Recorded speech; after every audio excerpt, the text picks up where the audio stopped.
बिस्मिल्लाहिर्रहमानिर्रहीम, अस्सलाम वालेकुम। खेलों की खबरों पर तबसरों और तजियों से स्कोर के कॉप प्रोग्राम के साथ सैयद याया हुसैनी आपकी खिदमत में हाजिर है। पाकिस्तान और न्यूजीलैंड के दरमियान 5 T20 सीरीज़ का तीसरा मैच गुज़िश्ता रात कदाफ़ी स्टेडियम लाहौर में खेला गया। पहले 2 T20 इंटरनेशनल में पाकिस्तानी कप्तान बाबर आजम ने टॉस जीता और बैटिंग का फैसला किया था, लेकिन तीसरे T20 में कीवी कप्तान टॉम लेथम खुशकिस्मत रहे और उन्होंने टॉस जीतकर पहले बैटिंग को तरजीह दी। न्यूजीलैंड क्रिकेट टीम के विकेटकीपर कप्तान टॉम लेथम ने चैट बोस के साथ इनिंग का आगाज़ किया और स्कोर को तेज़ी से आगे बढ़ाने की कोशिश की, लेकिन पहले शाहीन शाह अफरीदी ने चैट बोस को बोल्ड किया और फिर विलियम शादाब खान का शिकार हो गए और न्यूजीलैंड को 56 रन पर 2 विकेट से महरूम होना पड़ा। लेकिन इसके बाद कप्तान टॉम लेथम ने डैरल मिचेल के साथ पाकिस्तानी बॉलर्स पर अटैक किया और ख़ासकर स्पिनर इमाद वसीम और शादाब खान के खिलाफ रन बिटोरे। लेथम और मिचेल के दरमियान तीसरी विकेट पर कीवी इनिंग की सबसे बड़ी 65 रन की शराकत कायम हुई। इस मौके पर इम्कान था कि न्यूजीलैंड बड़ा स्कोर बोर्ड की जीनत बनाने में कामयाब हो जाएगा, लेकिन कप्तान बाबर आजम ने शाहीन शाह अफरीदी और हारिस रऊफ को गेंद थमाई और दोनों ने मायूस नहीं किया। शाहीन शाह अफरीदी ने डैरल मिचेल को 33 रन पर पवेलियन भेजा तो हारिस रऊफ ने टॉम लेथम को मोहम्मद रिजवान के हाथों 64 रन पर आउट कर दिया। न्यूजीलैंड ने मुकर्रर ओवर्स में 5 विकेट पर 163 रन स्कोर किए।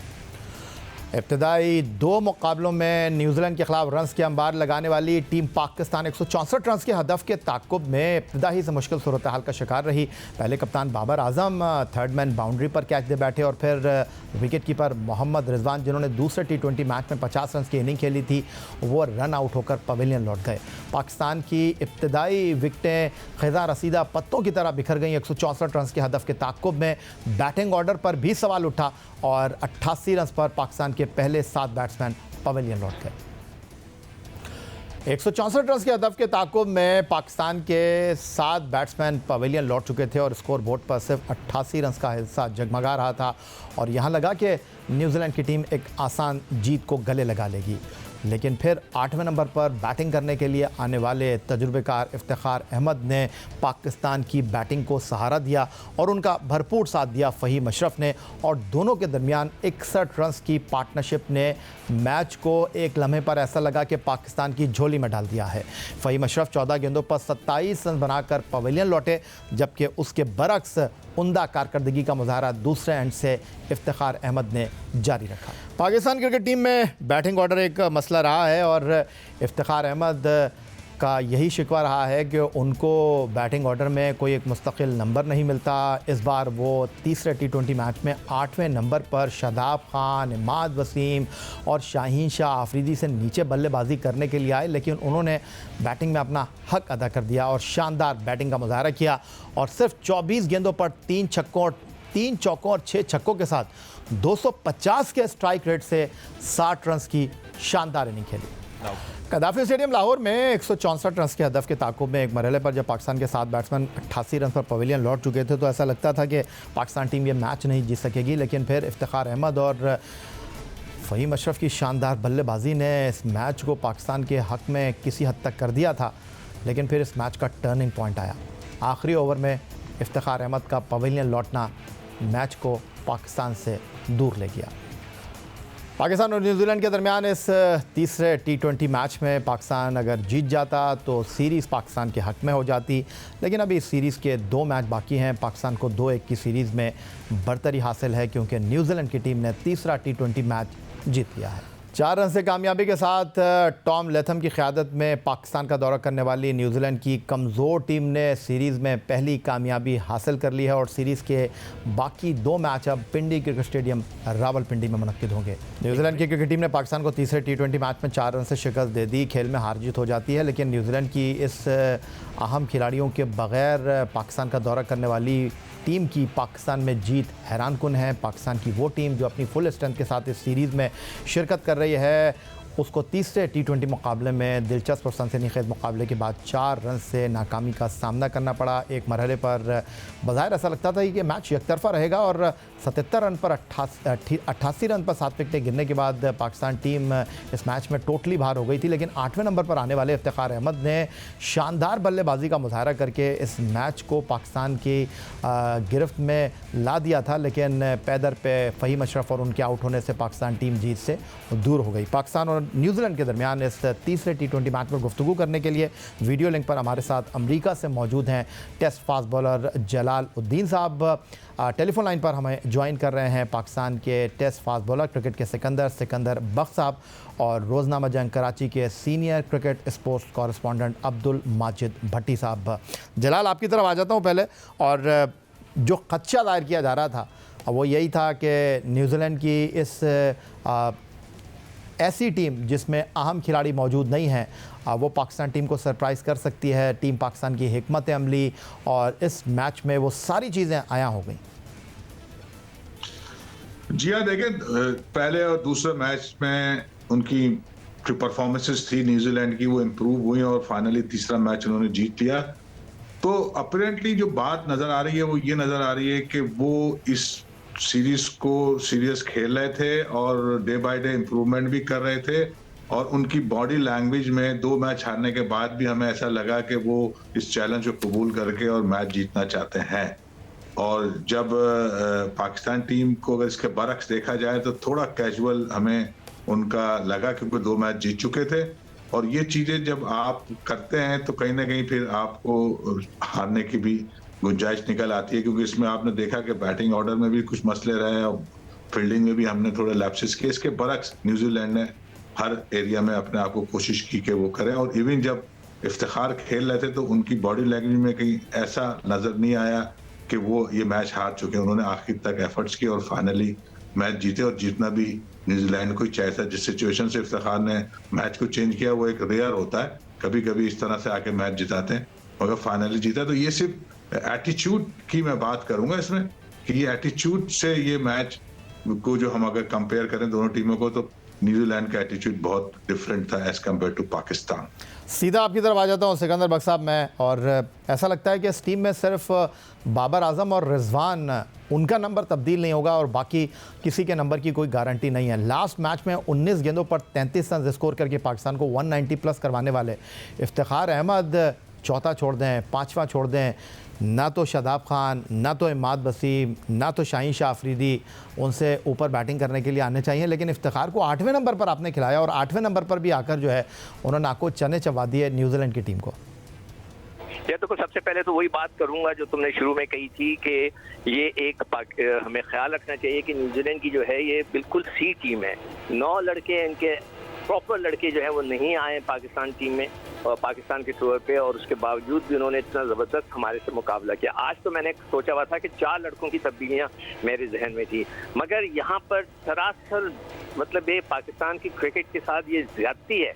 और इसमें सिर्फ और सिर्फ मैं कप्तान को और वाइस कप्तान को जो है इल्ज़ाम दूंगा कि ये कैसे हो सकता है कि एक बैट्समैन के ऊपर आप जो है शाहीन शाह अफरीदी को और उसका इमाद वसीम को, शादाब को भेज दें। मैं हमेशा कहता हूं कि शादाब को जो है गलत फहमी है कि वो बहुत बड़ा बैट्समैन है। अब शाहीन शाह अफरीदी को ये गलत फहमी हो गई है कि मैं बहुत बड़ा ऑलराउंडर हूँ। इनको भेजने की क्या जरूरत थी?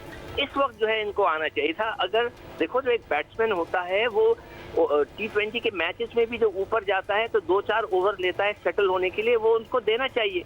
उसको 8वें नंबर पे भेजा है और फहीम अशरफ को उसको यार इंतहा हो गई है। मैं तो कहता हूं कि अगर क्रिकेट बोर्ड वाकई सख्त हो रहा है तो इनको सैक कर देना चाहिए कि जिसने भी ये फैसला किया है। ये मैच हम सिर्फ और सिर्फ कप्तान उसके इस फैसले से देखें। ब्रैडमैन को नहीं पता कि जो है शाहीन शाह अफरीदी बहुत जो है बड़ा जो है ऑलराउंडर है और शादाब बहुत बड़ा ऑलराउंडर है। ये फैसले जो हैं बाबर के और रिजवान के, इनकी ये बेवकूफ़ी की वजह से ये आज का मैच हम हारे हैं। कोई आप मुझे लॉजिक बता दें, कोई तुक बता दें कि एक बैट्समैन, प्रॉपर बैट्समैन, उसको इतना लेट भेजना। आपने उससे पहले इमाद को भी भेज दिया। इमाद के रन खत्म हो चुके हैं, मुझे लगता है कि जो उन्होंने करने थे PSL में अब कर लिए हैं। बॉलिंग में उनकी 2 ओवर में 22 रन उनको पड़े हैं। अब मुझे लगता है कि वो भी अब हमारे लिए एक लाइबिलिटी बन जाएंगे। यहाँ पर जो है सबसे ज्यादा कसूर जो है इस वक्त कप्तान का और वाइस कप्तान का है कि उन्होंने जो है 3 लड़कों को ऊपर भेज दिया जो प्रॉपर बैट्समैन है। Faheem Ashraf is a proper batsman यार, 450 है उनके टेस्ट क्रिकेट के अंदर, इज अ प्रॉपर बैट्समैन। आप उनको भेजें। शाहीन शाह अफरीदी कहाँ से आ गया बैट्समैन यार? कहाँ इन लोगों को गलत फहमी हो गई कि ये लोग बैट्समैन हैं और जाकर रन कर देंगे? तो मैं समझता हूँ कि आज का मैच बन गया था और आखिरी ओवर में इनको आना चाहिए था। ये जो आखिरी ओवर में जब 10 रन रह गए थे, 5 रन रह गए, उस वक्त शाहीन को आना चाहिए था, उस वक्त शादाब को आना चाहिए था और मैच जिताने की कोशिश करनी चाहिए थी। और आज का मैच जो है सिर्फ और सिर्फ ये जो गलत फैसले किए हैं कप्तान ने और वाइस कप्तान ने, मैं फॉरेन कोचेस को इसलिए ब्लेम नहीं करूंगा कि वो इनको पता ही नहीं है कि ये इतने बड़े बड़े बैट्समैन हैं। ये इनको पता है कि बड़े बड़े बैट्समैन हैं और ये सारी गलती इनकी है। और अगर क्रिकेट बोर्ड थोड़ी सी सख्ती से बात करता है तो सब नाराज हो जाते हैं, कहते हैं कि रेड लाइन ड्रॉ कर दी गई है। तो इधर मैं सोचता हूँ कि क्रिकेट बोर्ड बिल्कुल सही है, इनके ऊपर सख्ती करनी चाहिए। माजिद भट्टी साहब, लोग बात कर रहे हैं कि जी बाबर आजम जो है वो हर मैच में रन नहीं करेंगे। बिल्कुल इसमें कोई शक व शुबे की गुंजाइश नहीं है, बैट्समैन हर मैच में रन नहीं करता। लेकिन ये पाकिस्तान क्रिकेट का पिछले 2 साल में वतीरा हम देख रहे हैं कि हम बड़े टूर्नामेंट में डिलीवर नहीं कर पाते हैं। और हमने बहुत सारे ऐसे मैच देखे हैं जहाँ पर बाबर और रिजवान ने कारकर्दगी नहीं दिखाई है। कभी आसिफ अली छक्के मार देते हैं, कभी खुशदिल शाह मैच जिता देते हैं, कभी नसीम शाह आपको मैच जिता देते हैं, कभी शुएब मलिक आपको मैच जिता देते हैं, कभी मोहम्मद हफीज़ फिनिश कर देते हैं। लेकिन वो बड़े मैच जो हैं उनमें कामयाबी के बाद जो बाबर आजम और रिजवान के मामलात हैं वो दब जाते हैं। अभी आप इस बात से इत्तेफाक करेंगे या नहीं करेंगे, क्योंकि ज़बान ज़द-ए-आम यही बात थी कि पाकिस्तान को इस सीरीज़ में बाद में बैटिंग करने के बाद पता चलेगा कि क्या सूरत हाल है। जी हाँ, ये बिल्कुल बहुत अच्छा आपने तजज़िया किया है कि ये दो नो डाउट पाकिस्तान के मेन बैट्समैन हैं और इनकी परफॉर्मेंसेस भी हैं, लेकिन शायद ये समझ रहे हैं कि ये पाकिस्तान क्रिकेट के लिए नागुज़ीर हैं। आज सारा दिन खबर चलती रही कि मोहम्मद रिजवान की कमर में तकलीफ है और वो उनको रेस्ट दिया जाएगा, लेकिन शाम को वो फिट हो गए। अगर छोटा मोटा उनको इंजरी का इशू था भी तो भाई आप मोहम्मद हारिस को ट्राई कर लेते। तो ये दोनों अपनी जगह छोड़ने के लिए तैयार ही नहीं है। अब आप शाहिद अयूब पे ब्लेम डाल देंगे, फखर जमान पर ब्लेम डाल देंगे।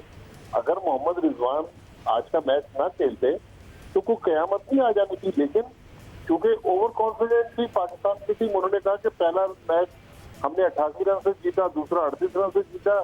ये तो एक कमजोर टीम है जिसका मेला हम सब मिलके लूट लेंगे। लेकिन आप देखें कि तीनों मैचेस में पाकिस्तान की मिडिल ऑर्डर बैटिंग बहुत बुरे तरीके से एक्सपोज हुई, बल्कि आज तो पाकिस्तान की टॉप ऑर्डर भी एक्सपोज होगी। अगर आज इस तीसरे मैच में इफ्तिखार के 60 रन ना होते और 27 रन फहीम अशरफ ना बनाते तो पाकिस्तान तो 88 रन पर 7 विकेट गंवा कर ये मैच यकतरफा हार जाता। तो मेरे ख्याल में इसमें सोचो विचार की जरूरत है। नए कोचेज आए जरूर हैं, लेकिन ग्रांट ब्रैडमैन पाकिस्तान क्रिकेट के लिए नया नाम नहीं है। वो कुछ 4 साल पहले पाकिस्तान के फील्डिंग कोच रहे, नेशनल हाई परफॉर्मेंस सेंटर में रहे। हमारी क्रिकेट में पसे पर्दा जो कहानियां हैं उनको सब पता होगा कि पाकिस्तान क्रिकेट में क्या होता है। लेकिन ठीक है, चूंकि उनका तीसरा मैच था, शक का फायदा दिया जा सकता है, लेकिन पाकिस्तान गैर जरूरी तौर पर ओवर कॉन्फिडेंट हुआ, कैजुअल इस मैच को लेकर गलत प्लानिंग की वजह से मैच हार गए। अदरवाइज मेरे हिसाब से पाकिस्तान को ये मैच हारना नहीं चाहिए था। आपने गुफ्तगू सुनी माजिद भट्टी साहब की और जलालुद्दीन साहब, सिकंदर बख्श साहब की। अगर आप दूसरे मैच की तरफ मैं आपको लेकर जाऊं तो बाबर आजम ने 15वें ओवर में अपने 50 रन मुकम्मल किए थे और आखिरी 24 गेंदों पर पाकिस्तान ने 56 रन स्कोर किए और उन 56 रन की बदौलत पाकिस्तान 190 प्लस करने में कामयाब हुआ। ये जो तीसरा मैच है, आपके ख्याल में खेल में हार जीत हो जाती है, कोई तूफ़ान नहीं आ गया, कोई ज़लज़ला नहीं आ गया, लेकिन ये बात बड़ी तहफ़्फ़ुज़ की है कि न्यूजीलैंड की वो टीम जिसके पास बड़े खिलाड़ी नहीं है, एक नई टीम है और हम अपनी पूरी स्ट्रेंथ के साथ खेल रहे हैं, हार जाना सवाल तो उठेगा। जी जलालुद्दीन साहब। अच्छा, मुझसे पूछ रहे हैं। देखिए याया, बात यह है कि जो क्रिकेट है ना, वो जैसे अभी आपने सेकंड मैच की बताई बात बाबर आजम की, तो अगर तो कंडीशन मुश्किल है और उस वक्त आपसे बैटिंग होना मुश्किल हो रही है तो तब तक तो ये जस्टिफाई होता है कि आप अर्ली ऑफ द इनिंग थोड़ा सा स्लो खेल के बाद में रिकवर कर लें। मगर अब जहाँ इस तरह की सिचुएशन नहीं, तो आपको हर फेज में उस जगह की रिक्वायरमेंट या उस ओवरों की रिक्वायरमेंट के मुताबिक क्रिकेट खेलनी होती है। और सारा गेम आजकल क्रिकेट में स्ट्राइक रेट्स का है। तो हमें ये चीज देखने की जरूरत है कि आप हर फेज में, यानी अगर पावर प्ले है तो उस फेज की जो रिक्वायरमेंट है वैसा खेलना है, नहीं खेलना है, और इसी तरह जब आगे बढ़ते हैं तो उस तरह खेलना होता है, मां सिवा इसके कंडीशन मुश्किल हो। तो यहाँ जैसे अभी हम सब यही बात कर रहे हैं, कहीं ना कहीं कुछ कुछ चीजें में खराबी है, उस खराबी की वजह से ओवरऑल टीम मोर और लेस कहीं ना कहीं जाके इस तरह की परफॉर्मेंस दे देती है जो कि नहीं देनी चाहिए। तो ये सब चीजें सही करने की जरूरत है, ये हम बहुत अरसे से कह रहे हैं, आज से नहीं कह रहे। इसमें कप्तानी का रोल भी है, इसमें जब डिसीजन मेकिंग है उसमें भी ये चीजें आ जाती हैं, चाहे वो टीम मैनेजमेंट की तरफ से हो, चाहे वो कप्तान की तरफ से हो। तो एक ओवरऑल लुक जो है टीम का, वो एक प्रोफेशनल टीम के हवाले से उस तरह का नजर नहीं आता। तो ये सब चीजें हैं जिसकी वजह से आज आप मैच भी हार गए, और अभी मुझे तो ऐसा लग रहा है कि अभी आइंदा जो 2 मैच हैं वो बड़े क्रूशियल हो जाएंगे पाकिस्तान के पॉइंट ऑफ व्यू से। अब अगर आज इतना अच्छा मैच जीत लिया है न्यूजीलैंड ने, तो अगले 2 मैच वो इतनी आसानी से नहीं हारेगी।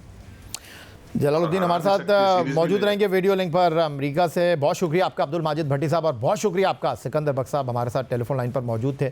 पाकिस्तान और न्यूजीलैंड के दरमियान तीसरे T20 मैच में खेल पर तबसरे और तजिए के लिए तीसरे T20 मैच में कदाफी स्टेडियम लाहौर में न्यूजीलैंड की वो टीम जिसके साथ तजुर्बेकार खिलाड़ी मौजूद नहीं है, उसने सरप्राइज़ किया है टीम पाकिस्तान को। दिलचस्प और सनसनीखेज मुकाबले के बाद 4 रन से शिकस्त दी है। गुफ्तगू के लिए अब हमारे साथ लाहौर से वीडियो लिंक पर मौजूद हैं test wicket keeper Kamran Akmal साहब। अमरीका से वीडियो लिंक पर हमारे साथ बदस्तूर मौजूद हैं वनडे क्रिकेट में पहली हैट्रिक करने वाले टेस्ट फास्ट बॉलर जलालुद्दीन साहब। लेकिन कामरान, मैं आपकी तरफ आऊँगा।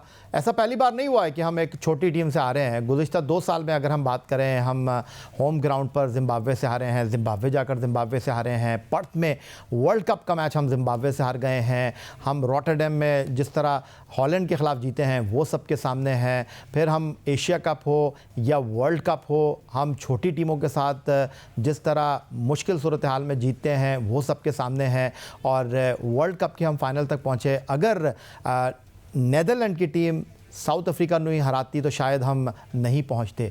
तो ये सारी चीज़ें अपनी साथ मौजूद हैं। तो ये जो नाकामी है इसको आप किस तरह देख रहे हैं?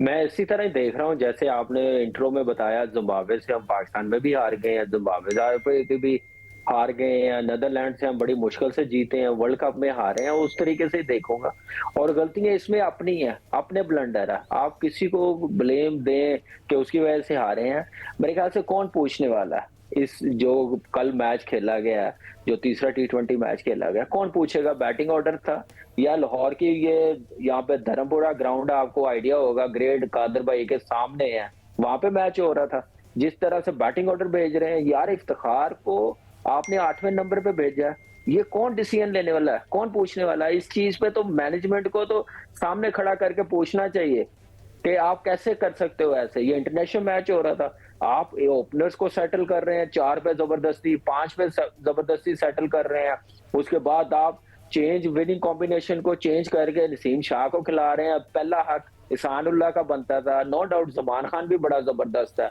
अच्छा बॉलर है, पेस है, लेकिन जो एक्साइटमेंट, जो पेस इसानुल्लाह के पास है, उसका हक बनता था। आपने ठीक है जीत ले, आप सीरीज आपने नाम करने के बाद फिर आप एक्सपेरिमेंट करें, फिर आप ऐसे बैटिंग ऑर्डर भेजेंगे, फिर ऐसे क्रिकेट खेलेंगे। इस टीम को जहां पे मैं 10-0 समझ रहा था कि 10-0 करना चाहिए, उस टीम से मैच हार गए हैं। हमारी क्रिकेट को एक्सपोज कौन नहीं कर रहा? अब मेरे ख्याल से अफगानिस्तान ने भी कर दिया है। न्यूजीलैंड की, ये मैं बी टीम नहीं कहता, इनकी डी टीम मैं कहता हूँ यार। प्लेयर्स नहीं है उनके पास T20 वाले, वनडे प्लेयर्स, वो एक फॉर्मेलिटी पूरी करने के लिए मैं समझ रहा हूँ आए हैं। 11 की लिस्ट होती है ना, वो पूरे करने आए हैं, वो खेल रहे हैं, उससे मैच हार गए। 164 रन हम लोगों से चेज नहीं हुए। ये मेरे ख्याल से अपने ब्लंडर है, अपनी गलतियां है। मैंने कहा था ये उस वक्त ही हारेंगे जब खुद गलतियां करेंगे, और गलतियां की हैं उन्होंने। और हम इस पे हम लोग अब बात करेंगे कि बाबर ने रन नहीं किए, रिजवान ने रन नहीं किए, टेक्निकल कोई बात नहीं करेगा इस पॉलिसी पे, या इनको कुछ कहेगा टीम मैनेजमेंट को परफॉर्मेंस पे, तो वो समझेंगे पता नहीं ये कौन है, इंडिया से उठ के आ गए हैं, ऐसी बातें कर रहे हैं, ये कौन होते हैं करने वाले। इफ्तिखार ने 60 नहीं किया। मेरे ख्याल से जो क्रिकेट खेलने वाले जलाल भाई हैं, जो क्रिकेट खेलने वाले इस चीज को एग्री नहीं करेंगे। मेरे ख्याल से ये गलत चीज हुई है जैसे क्रिकेट खेली है। पहले तो 164 रन करने नहीं देने चाहिए थे, 130-140 के अंदर ही आउट करना चाहिए था, आपने उस पे नहीं आउट किया। फिर आप चेस नहीं कर रहे हैं, जो 15 ओवरों में 16 ओवरों में करने चाहिए वो आप 5 रन से मैच आ रहे हैं, 20 ओवर तक मैच लेंगे, वो भी फाइम की बैटिंग और इफ्तिखार की बैटिंग की वजह से आप जीते हैं। तो आप ऐसे तो नहीं कामयाब हो सकते। मेरे ख्याल से ये इस पे कौन, ये अभी की बात नहीं है, या पिछले 6-7 साल से, पिछले 2 साल से आप देखें, कभी इमाद 5 पे आ रहा है, शदाब आ रहा है, आप स्पेशलिस्ट खिलाएं जिस नंबर के हैं, इफ्तिखार को भेजे, इफ्तिखार आता तो शायद बेशक 3-4 आउट हो गए थे, लेकिन शायद वो 2 ओवर पहले मैच खत्म कर देता। क्या उसको सिंगल नहीं करनी आती? क्या उसको स्ट्राइक रोटेट नहीं करनी आती, या सिर्फ उसको बाउंड्री के बाहर छक्के मारने के लिए रखा हुआ है? जलालुद्दीन साहब, ये जो कामी ने दरिया को कूजे में बंद करने की कोशिश की है, ये बाबर आजम और रिजवान के ऊपर इसीलिए गुफ्तगू हो रही है कि पाकिस्तान के सबसे बड़े परफॉर्मर ये दोनों खिलाड़ी हैं, लेकिन एक सीरीज़ में 1 मैच 2 मैच, लेकिन जो हमारी बड़ी टीमों के खिलाफ कारकर्दगी है वो सबके सामने है। हम इंग्लैंड के साथ टेस्ट सीरीज़ 3-0 हार गए, हम इंग्लैंड के साथ 7 T20 मैचों की सीरीज़ जो है वो सीरीज़ में 2-1 होके हार गए, हम न्यूजीलैंड के साथ वनडे सीरीज़ 2-1 होके हार गए। लेकिन इस टीम में अगर कुछ तब्दील नहीं होता तो वो बाबर आजम का नंबर है, वो मोहम्मद रिजवान का नंबर है। लेकिन अभी जो बात कर रहे थे कामरान अकमल, आप पहली होम सीरीज़ खिला रहे हैं यहाँ पर जमान खान को, आपने 2 मैचों के बाद उनको बाहर बैठा दिया। मिडल ऑर्डर इस टीम का हो या ना हो, बाबर और रिजवान का नंबर तब्दील नहीं होता। हम आखिरी 2 गेंदों पर अफगानिस्तान को शारजा में 2 छक्के मार के जिता देते हैं, नसीम शाह, और उसके बाद कैसे जीत गए ये किसी ने नहीं पूछा। तो ये सवाल तो उठेगा, फिर बाबर आजम और रिजवान पर तनकीद तो बनेगी ना कि वो अपना नंबर सेक्रीफाइस करने के लिए तैयार नहीं है। लेकिन पिछले मैच में जिस खिलाड़ी ने 19 गेंदों पर 33 किया, उसको आप 8वें नंबर पर भेज रहे हैं। कामरान कह रहे हैं ये धर्मपुरा की टीम तो नहीं है ना भाई। कामरान जो जिन चीजों की निशानदेही कर रहे हैं वो रिलेट करता है अकाउंटेबिलिटी से, कि हमारे यहाँ उस तरह का कोई सेटअप ही नहीं है। लेकिन उसके साथ साथ इनफरादी कारकर्दगी भी तो है ना जलालुद्दीन साहब। एग्जैक्टली चाहे इनफरादी हो टीम परफॉर्मेंस, दोनों की अकाउंटेबिलिटी होती है। अगर किसी ने अकॉर्डिंग टू मैच रिक्वायरमेंट नहीं खेला तो वो भी अकाउंटेबल होगा, चाहे वो बाबर आजम हो या कोई और प्लेयर हो। मैं जो समझाना चाह रहा हूँ, जो आजम ने कामरान अकमल ने कहा है, उसका मकसद यही है कि जो डिसीजन मेकिंग हो रही है वो ऐसी हो रही है जिसमें लॉजिक नजर नहीं आ रही। जिस तरह से बैटिंग ऑर्डर की बात हुई, अब एक स्टैब्लिश हो चुका है कि इफ्तिखार एक फ्लोटिंग बैट्समैन नहीं है, वो एक स्टैब्लिश बैट्समैन है, उसको एक नंबर मिलना चाहिए 4-5 के करीब कहीं। तो इस तरह के जो डिसीजन है, ये जो हम बात कर रहे हैं वो ये कर रहे हैं कि टीम में जो प्लानिंग है, डिसीजन मेकिंग है, वो उसकी क्वालिटी नहीं है, वो कोई कंसिस्टेंसी नहीं है, और उस सब चीजों के बावजूद हम उनकी अकाउंटेबिलिटी भी नहीं है। अकाउंटेबिलिटी जब होती है जब आप कोई वैल्यूज सेट करें, उस वैल्यूज के मुताबिक क्रिकेट खेली जाती है, वो यहाँ मौजूद नजर नहीं आ रही। तो ये चीजें हमेशा पिछले कई साल से, जैसे कामरान ने कहा, चल रही हैं, चलती रहेंगी जब तक कि इन छोटी छोटी चीजों को सही नहीं किया जाएगा। क्योंकि ये कोई भी टीम जो है वो ऐसे जीता नहीं करती, हर एक बॉल की वैल्यू होती है, हर एक रन की वैल्यू होती है। हम ऐसे तुक्के में हर वक्त हर जगह नहीं जीत सकते। बार दफा अच्छा भी खेल जाते हैं तो उसका मतलब ये नहीं होता कि हम सही हो गए। हमें ओवरऑल चीजें सही करनी है, चाहे वो प्लानिंग हो, चाहे वो डिसीजन मेकिंग हो, चाहे वो टीम की कॉम्बिनेशन हो। जैसे अजहरुल्लाह की बात हो रही है, यकीनन वो परफॉर्म करके आया, उसको पहले मौका मिलना चाहिए था, उसूलन उसको देना चाहिए था। ये वो क्या, ये डिसीजन मेकिंग है जो कि गलत हो रही है। तो मैं ओवरऑल जो बात कर रहा हूँ वो यही कर रहा हूँ कि बड़ा कैजुअल से एटीट्यूड से क्रिकेट खेली जा रही है। जैसे कामरान ने कहा कि कोई मोहल्ले का मैच थोड़ी हो रहा था यार, इसमें एक प्लान होता है, जिसका जो रोल होता है उसको दिया जाता है। इफ्तिखार एक अरसे से अच्छा बैट्समैन के तौर पे परफॉर्म करता रहा, उसको एक एस्टैब्लिश प्लेयर के तौर पे, यानी बैट्समैन के तौर पे उसको उसका ऑर्डर, बैटिंग ऑर्डर मिलना चाहिए, वो फ्लोटिंग प्लेयर नहीं है। तो ये सारी जो बात ओवरऑल जब आके बात खत्म होती है वो यही होती है कि इन चीजों को सही करने की जरूरत है, ताकि कंसिस्टेंसी हम शो कर सकें अपनी परफॉर्मेंस में। अगर हम अच्छे हैं, या तो ये कह दो कि हम उनसे अच्छे है ही नहीं।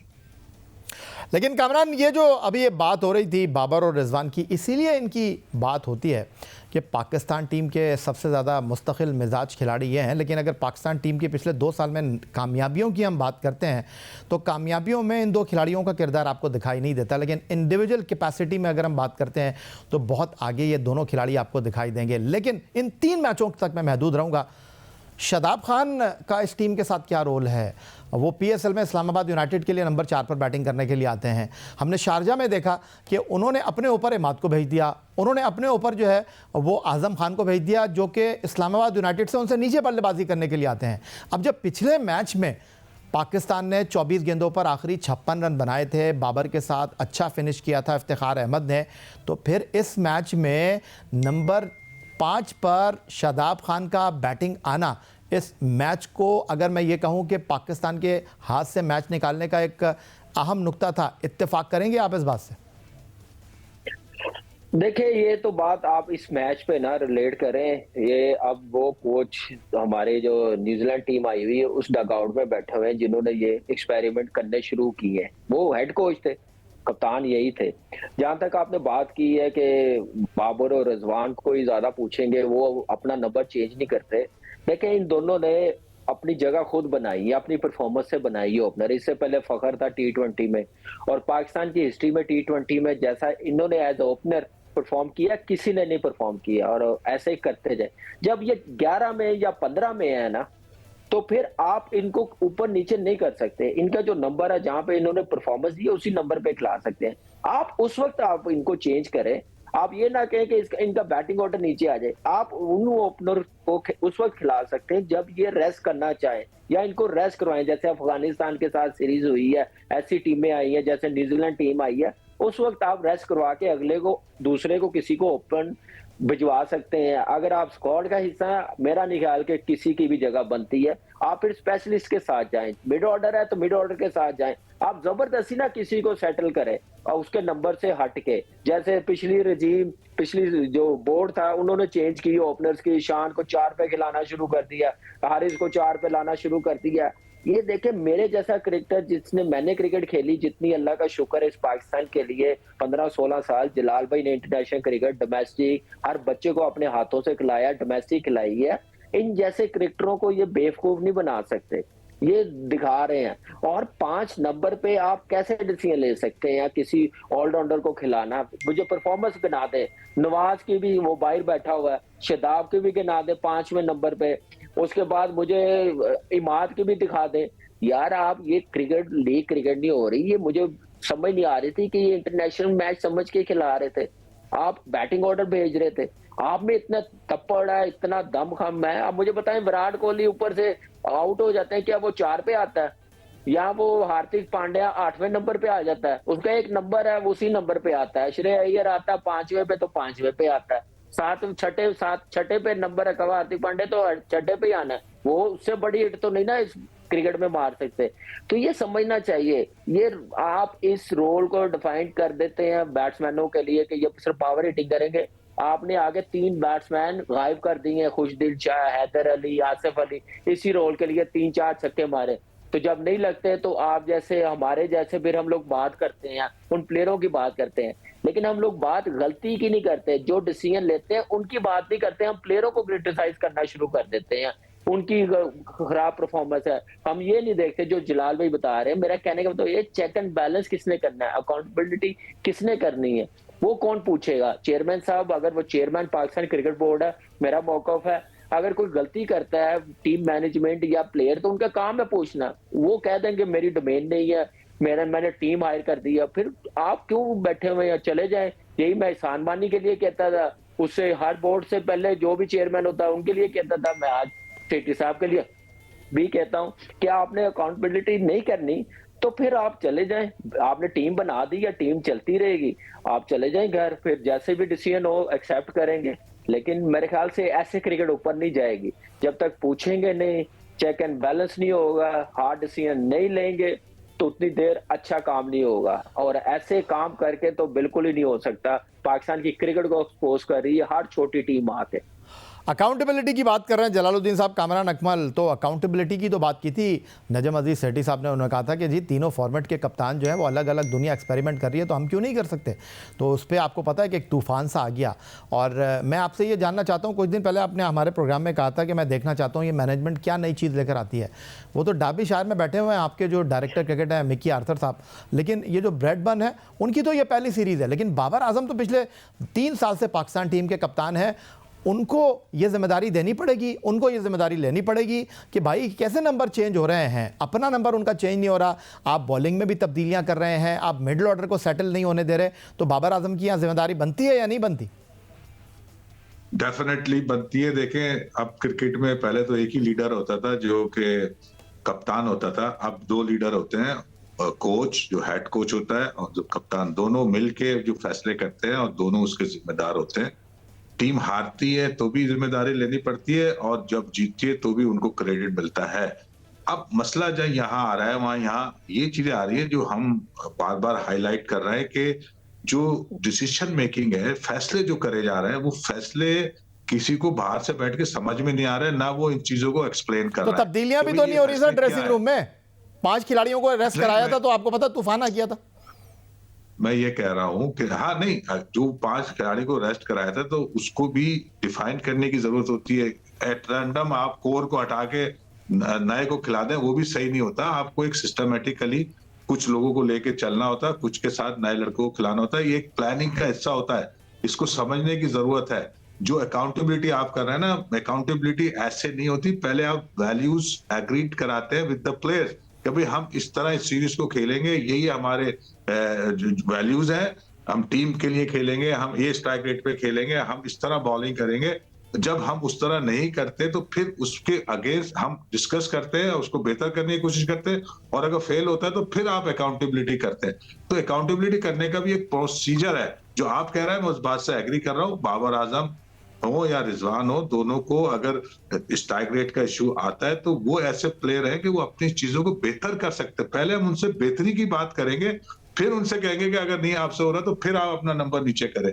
उन पर चार्ज यही ज्यादा लग रहा है जो मैं देखता हूँ। प्लेयर तो वो क्वालिटी के, मगर उनका ये होता है कि जो ओपनर ज्यादा खेल जाते हैं, स्ट्राइक रेट हमें वो चाहिए, पावर प्ले में वो नहीं है। तो ये बैठ के डिस्कस करके उनसे इंप्रूव कराने की जरूरत है ना।